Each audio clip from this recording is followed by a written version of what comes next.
Welcome to the Just Solutions podcast. I'm your host, Aiko Schaefer, Executive Director of Just Solutions. In today's episode, we will explore electric vehicles and how they fit within the climate justice movement.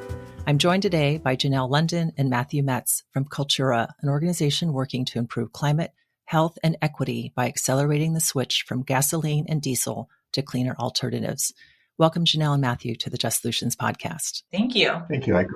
This summer I had the chance to move back east and took a road trip across the country. And doing that in the summertime, road trips are just such a part of the American culture. To spend the summer getting in the car, going out and seeing things. Help us understand the role of culture and why, for the work that you're doing, it's such an essential part of the approach that you're taking.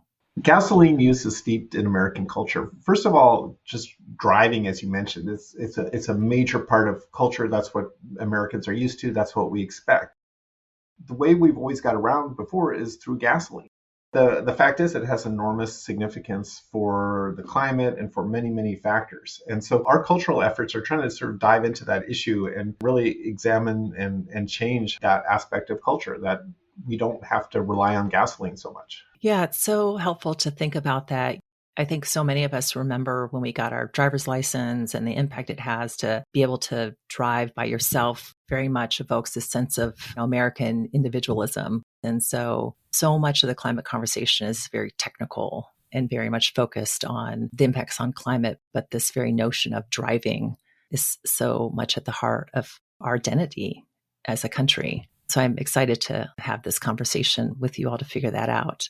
It's very bipartisan. In America, we consider ourselves, very divided over many, many issues. But on driving, that's one area that we all come together is on the road and behind the wheel. Absolutely. And I think that that's why the work that you all are doing is so important, to be able to have these conversations about the approach and understanding that for some individuals, getting into an alternate vehicle is quite easy. It's something that you can afford. It's something that's super accessible. And for others, it's a lot more difficult. I think it's an interesting conversation about how we embrace the American culture, but at the same time, find alternatives and find solutions that save the planet. Right. And we're fine with driving. I mean, we kind of recognize that ideally people would get out of their cars altogether, but at least for the present moment, it's very difficult to do that. And so we accept that driving is part of the American culture. Unfortunately, our cities and roads are kind of designed for a lot of driving. But we can meet the climate moment by just saying that the way we power those vehicles needs to change. So that's the cultural shift we want. And I'll just say that we describe it as we want people to think of gasoline in a different way. So we want it to be kind of like cigarettes, where they used to be cool and they used to be just fine, and now they're considered a dirty, disgusting habit. We want, if somebody were to go pick up a date in a gas-powered car, the date would say, "Ew, that's disgusting. Why are you coming in a gas-powered car?" It's interesting.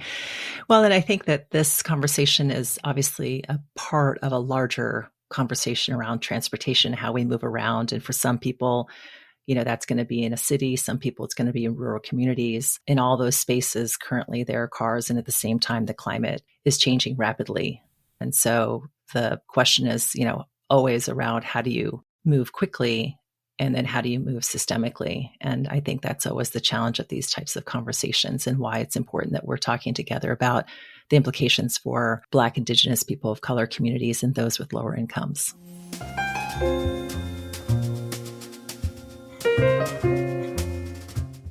Today, we're talking about the transition to electric vehicles and how we can implement equity-centered policies to positively impact Black, Indigenous, people of color, and frontline communities. Janelle, can you share with us, how are low-income and communities of color impacted by the use of gasoline-powered vehicles? They're very impacted. So what tends to happen, what we've been seeing, is that low-income and communities of color tend to be highly reliant on driving gasoline vehicles. This happens in two types of cases. One is where they are living where it's affordable, but they have to drive a long distance to where the jobs are. And then the other is that they are driving for their work. For instance, we talked to some folks who are having to drive these long distances and use lots of gasoline. We talked to one named Kadim. He's an independent contractor in the San Fernando Valley, and he drives on average 100 miles a day to get to his jobs. So he's spending about 20% of his income on gasoline, and this is really affecting every decision of his life. He's standing in line for the cheapest gasoline, and he even had to take on a roommate to help with his gasoline expenses. Wow, that is a lot of time spent in your car and a lot of driving. And so when you talk to people across the country, I mean, do they talk about electric vehicles? Is it something that they are thinking about? When you talk to people in these personal stories and their reliance on gasoline, is there an understanding and recognition about whether or not they can afford an electric vehicle? Does that come up in terms of accessibility? It's interesting. I think the current narrative is that people feel like they can't afford to make the switch. They've heard maybe a little bit about electric vehicles and they feel like they can't afford to switch. But the thing is, if you are one of these top gasoline users, you're spending on average $500 a month on gasoline and another $300 a month on maintenance.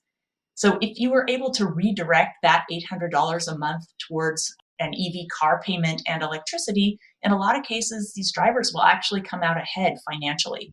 I think that's the story that's not being told right now that people need to be aware of.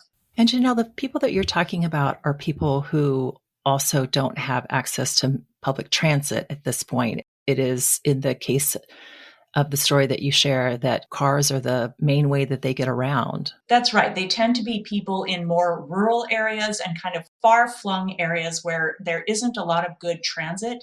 And the distances they're having to travel are really far. So for most of them, transit is just not an option. Absolutely. And I know that a lot of the transit is structured in a way that really facilitates people who work downtown 9-to-5 jobs and moving more from the city center out. And a lot of folks you're talking about are moving at different times of the day to multiple jobs kind of in different directions. And so transit is an important part of the conversation. But again, talking about those folks who really have no access to public transportation and recognizing how much we do need to prioritize and invest in that. But in this case, talking today about low-income people who have no other choice but to rely on their car, and they tend to be less efficient and are driven at great lengths to be able to work multiple jobs and be in many places to support their family.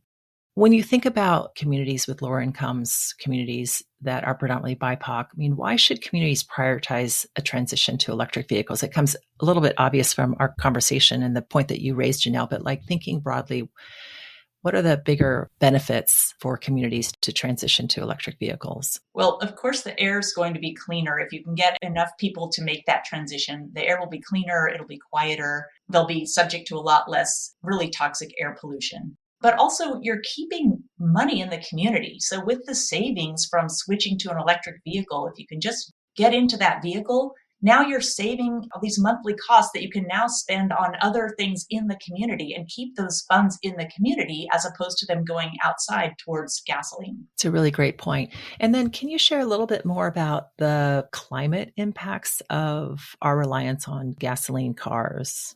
The US uses more gasoline than any other country in the world, about 3 times as much as China, who's the second biggest contender. And among the US gasoline users, the super users, just those folks in the top 10% for gasoline use, are using about the same amount of gasoline as all of China. So in terms of carbon emissions, this is just a major source of carbon emissions, and the US really is unfortunately leading the pack on how much gasoline we burn. It's a big deal in terms of the climate. Gasoline is about 18% of US carbon emissions. So it's a major share. It's right after fracked gas. It's the number 2 share of our climate emissions. And part of the work that you have worked on is this notion of super users. There are certain people that use a lot. And can you talk to us a little bit about what the data shows about who those individuals are? A super user is someone in the top 10% for gasoline consumption. So that's typically a person who uses more than 1,000 gallons a year. And the average super user uses actually about 1,500 gallons a year. These are people who are heavy drivers. What we found is that the average super user drives about 110 miles on a weekday versus just 28 miles for an ordinary person. They spend about more than 3 hours a day in their car driving. Wow. They're big users. And for those people, it's very difficult for them to replace that kind of driving with transit because they drive so far and they spend so much time in their car. Is the gas use high? You're saying it's because of the miles driven, but I assume a lot of it is inefficient cars as well when you're particularly looking at people with lower incomes. Yeah, that's right. So about 3/4 of being a super user, being a high gas user, is how much you drive, but another quarter is the mileage. So that combination together, driving a lot in a big SUV or pickup, that's very likely to put you in the super user category, spending a lot of money on gasoline. Absolutely. And I can imagine older cars, which a lot of people have who don't have a lot of resources. Right. Super users do tend to drive older cars with more miles on them. And so whether they're driving a truck, an SUV, or a regular, like a sedan, they are tending to get worse gas mileage than non-super users get. And that's really helpful to understand. I think the other part that you share that's so important, it's not because these super users are out joyriding and driving around just because, they love that getting out and taking those long road trips. These are working people, I assume, who have a lot of places to go. They're trying to support their family. They're working multiple jobs and are in a position in which driving is their only option. That's right. We interviewed quite a few super users, and two things really stood out to us. One is that they have an extreme dependence on gasoline for their lives. Each one had a different story. So sometimes there'd be somebody who maybe commutes 40 miles each day, but they also have to drive their brother to their doctor appointments, or they have to drive their mom to do the shopping. Like, these trips just kind of add up, and it means a lot of driving. I can see the intersectionality to so many other issues. If you live in a low-income community where there's not a grocery store, because we know there are food deserts, then you have to drive further to get to a grocery store. I mean, the relationship between so many other issues and how driving and subsequently using a gas-powered car creates more of a problem. And I think it's important that the super users, it's not a shaming of being in a gas-oriented car. I think we're at a point where it's very fashionable to be an electric car. That's the desired car more and more so. Higher end cars that are marketed towards higher income earners. And so for the people who are left to gas powered cars, there's not only the cost and expense, but we want to make sure that we're not in a place where there's a shame in that. And I think that we're seeing a lot of class divide about the way people think about electric vehicles and who has them and who doesn't have them, and subsequently who's polluting and who's not polluting. And so I'm looking forward to this conversation, because what you all are trying to figure out is, okay, how do we get electric vehicles to those super users who are predominantly low income, predominantly BIPOC, so that they are able to economically do better, climate does better. And I think we get back to the culture aspect, and that we begin to ensure that our culture is not one in which electric vehicles are only for wealthy people. So when you think about electric vehicles, what are some of the equity concerns? And how can policies help combat some of those issues? So I think one big issue among BIPOC and lower income communities is the upfront cost of getting into an electric vehicle in the first place. Once you're in the electric vehicle, the monthly costs are probably going to be lower than what you were paying driving a gas car. But it's just that upfront cost. And so we really think we need policies to help, especially lower income and BIPOC communities, get into that vehicle in the first place. So incentives to cover the down payment, making sure that credit ratings take into account the fact that super users are coming up with on average $800 a month to pay for just gas and maintenance. That should count towards their credit rating. And you have worked on a couple of bills in state legislatures to help provide incentives for low-income communities. Can you share a little bit more about those policies? Sure. In California, we had a bill that would provide an extra incentive to purchase an EV for lower income super users, gasoline super users. And that bill amazingly made it through its first two committees with unanimous support, which means that both Democrats and Republicans voted for this bill. And I think Republicans recognized that in their communities, there are lots of super users. They tend to be, more rural, these conservative legislators, and that these folks were really going to benefit from the economics of being able to switch to an EV. So that was pretty exciting. In Vermont, there was just passed a law which allows the electric utility there, Burlington Electric, to incentivize super users, to give additional funds to cover that upfront payment as a barrier for people to purchase an EV. The incentive is basically a payment either from the government or from a utility that goes directly to the consumer to purchase a car. It's almost like a coupon where you just get that, $1,000 coupon and you can apply it towards the purchase of a car. And typically it'll count towards the down payment requirements. Right. And neither bill actually specified what that amount would be. That was left yet to be determined. The challenge would be to get that amount to be high enough so that low-income folks and people of color could actually make that down payment and get into the EV. The original version of the California bill was to tie a dollar amount, again unspecified, but a dollar amount for each average annual gallon of gasoline you use. So if you only use, say, 100 gallons of gas a year, which would be a very low driver, you'd get some lower amount. But if you used a whole lot of gasoline, like 1,000 gallons a year, you'd get 10 times that. In Washington State, they're doing a transportation electrification strategy right now. And so in the draft plan right now is a provision for awarding those EV incentives to super users. So it's not clear how much they'll be, but it's headed that way in Washington. Especially lower income people will get EV incentive if they drive Ultium. Any data that you've run to know what the price point is under which someone would make that decision to purchase? Do we have a sense of how high it may need to be, or sort of any other way to get at what that incentive ideally is? It's really, really complicated. I mean, one thing that we can say for sure is that for those gasoline super users, the people who spend a lot on gasoline, in order for them to sort of break even on a monthly basis, they can do it with much less subsidy. So if there's someone who's using 100 gallons a year versus 1,000 gallons, like that person who's using 100 gallons will need way more subsidy, like $15,000, $20,000, $25,000 subsidy in order to afford an EV relative to someone who's using more gasoline. But we ran some numbers in our Super Users 2.0 report and found that for many people, the trade-in of their current gas vehicle would actually cover the down payment.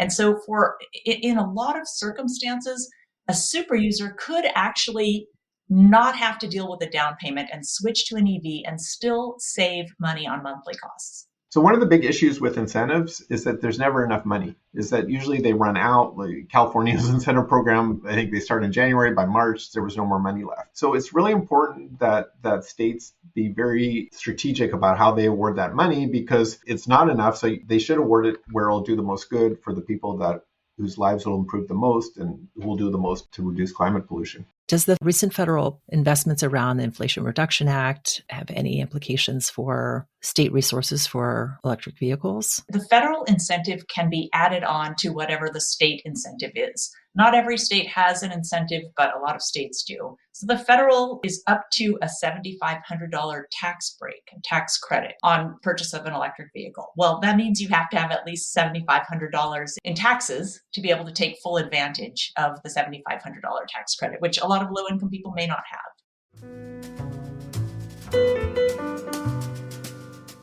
Since the recording of this episode, recent changes to the federal EV tax credit will make it so that starting January 1st, 2024, the full $7,500 will be available as a discount at the dealership to all buyers, regardless of whether they have a $7,500 tax liability.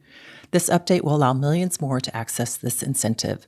You can find more information about this in the show notes of this episode. We'll be talking on our next podcast about the tax credits under IRA, and we'll be sure to bring that up. What does the data show us about incentive programs? I mean, the incentives are not a new thing. They've been around for a long time.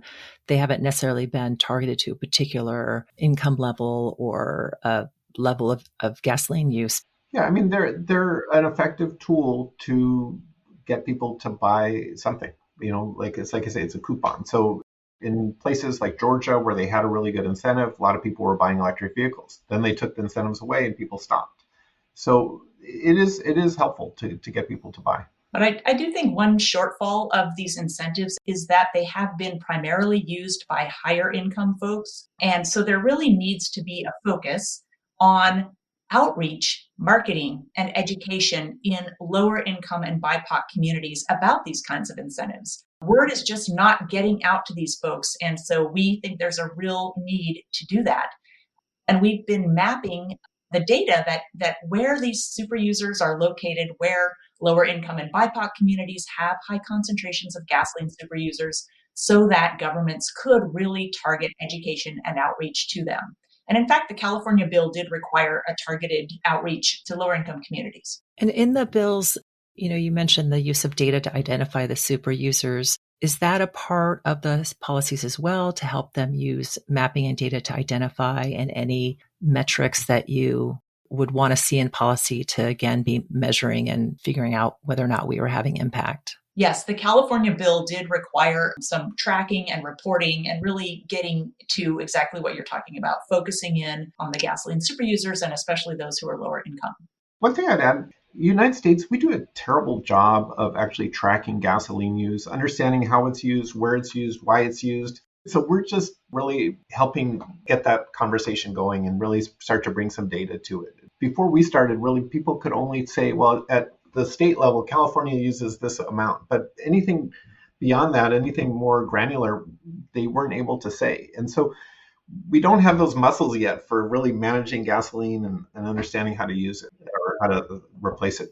And that's an interesting point as we think about listeners who are with advocacy organizations or policy organizations working in this space. I mean, when you think about the different components, are there things that they could be asking for, advocating for as sort of a precursor to a bill to help set that up, data information, in addition to core constructs of what we would want ideally in a policy to get electric vehicles to BIPOC and low-income communities? I think that's great, and it's not just limited to electric vehicles. For example, let's say if transit were expanded in a certain area, that may have an impact on gasoline. And so they can look for areas where people are spending a lot on gasoline, but maybe could be well served by transit. But it's a very important thing, is to really understand where gasoline is being used and how much is being spent on it. And then that can be a really good basis for building policy on.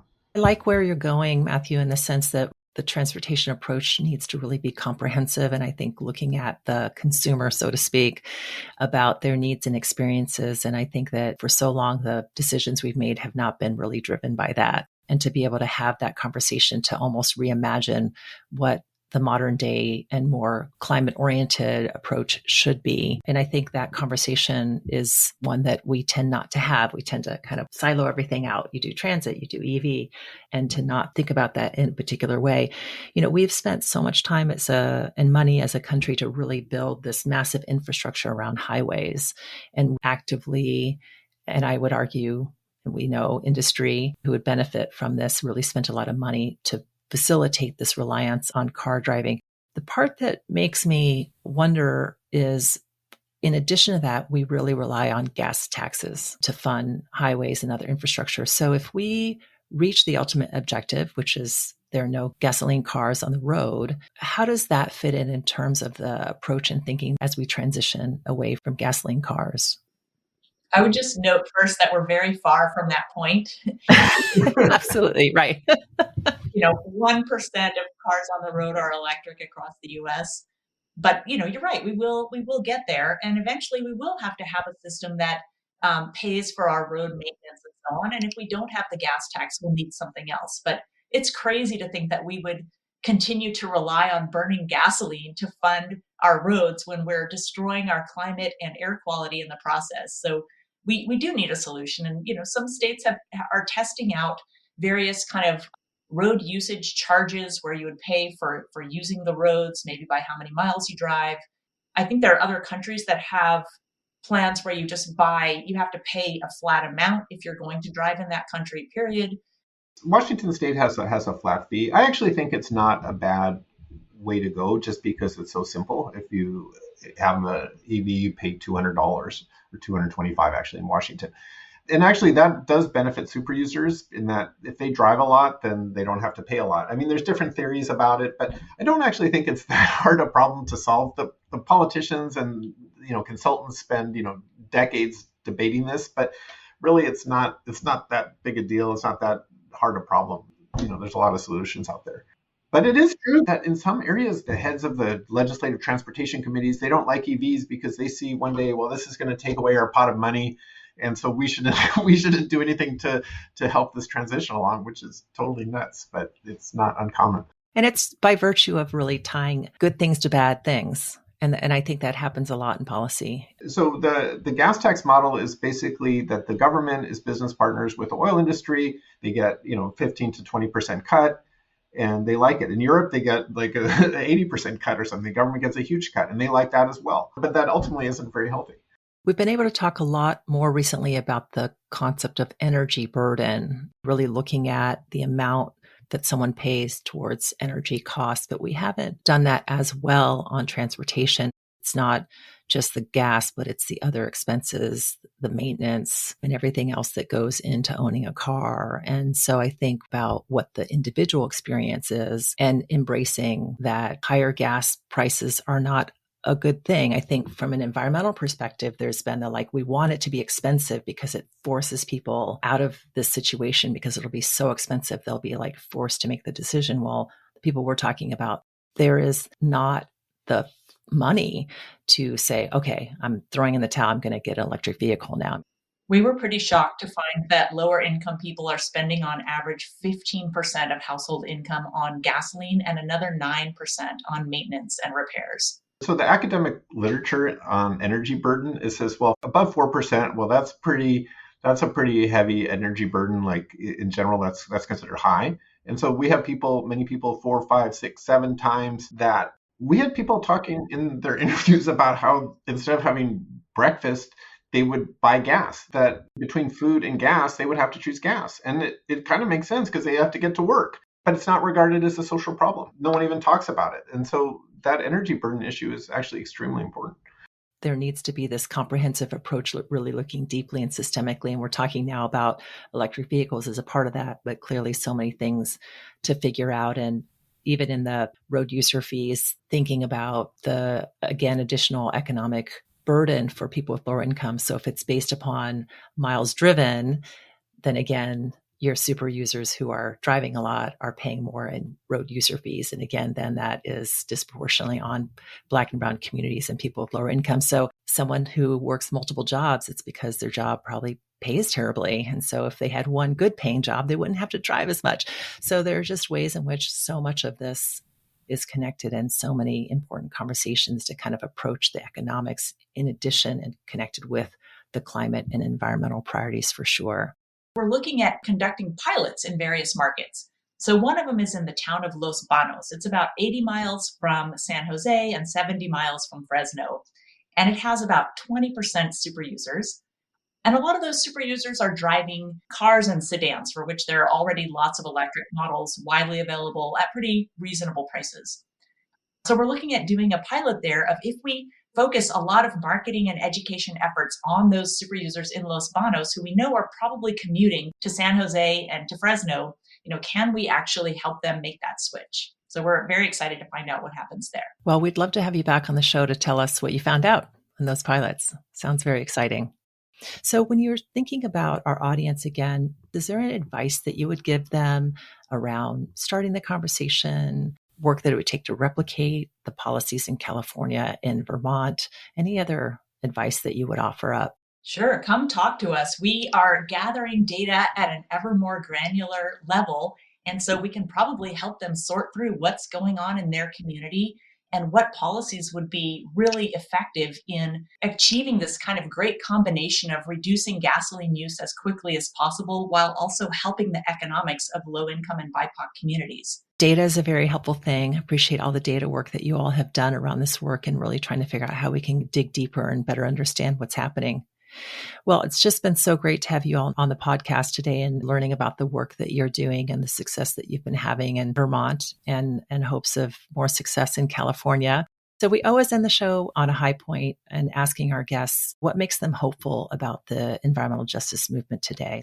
I think that there's really great alignment between environmental justice and a healthy climate and the standard of living issues that many BIPOC people have. And our data is kind of bringing that together. And so I think if we can really find those alignments, we can really build big coalitions and move policy forward very effectively. I agree with Matthew. It's just really nice in such a world that's often siloed and divided to find an area where we can actually come together. There are benefits all around of really this data-driven approach to reducing gasoline use faster with a focus on low income and BIPOC communities. It's just good for everyone and pretty exciting.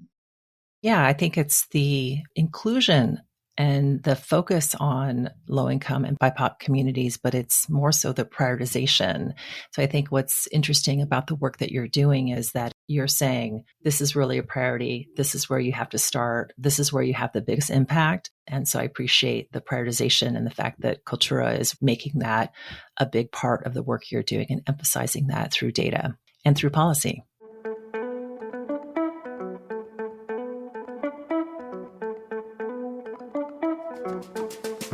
Thank you, Janelle and Matthew, for being with us today. And thanks to our listeners for joining us on the Just Solutions podcast. Special thanks to our producer, Taylor Ward, and our recording engineer and editor, Angel Batista. If you enjoyed this episode, leave us a review wherever you listen to podcasts. If you'd like to know more about our work at Just Solutions, visit our website at justsolutionscollective.org. You can also follow us on Instagram, LinkedIn, Twitter, and Facebook for the latest updates. Together, we are driving community-created and equity-centered solutions to the climate crisis. We hope you'll join us for our next episode.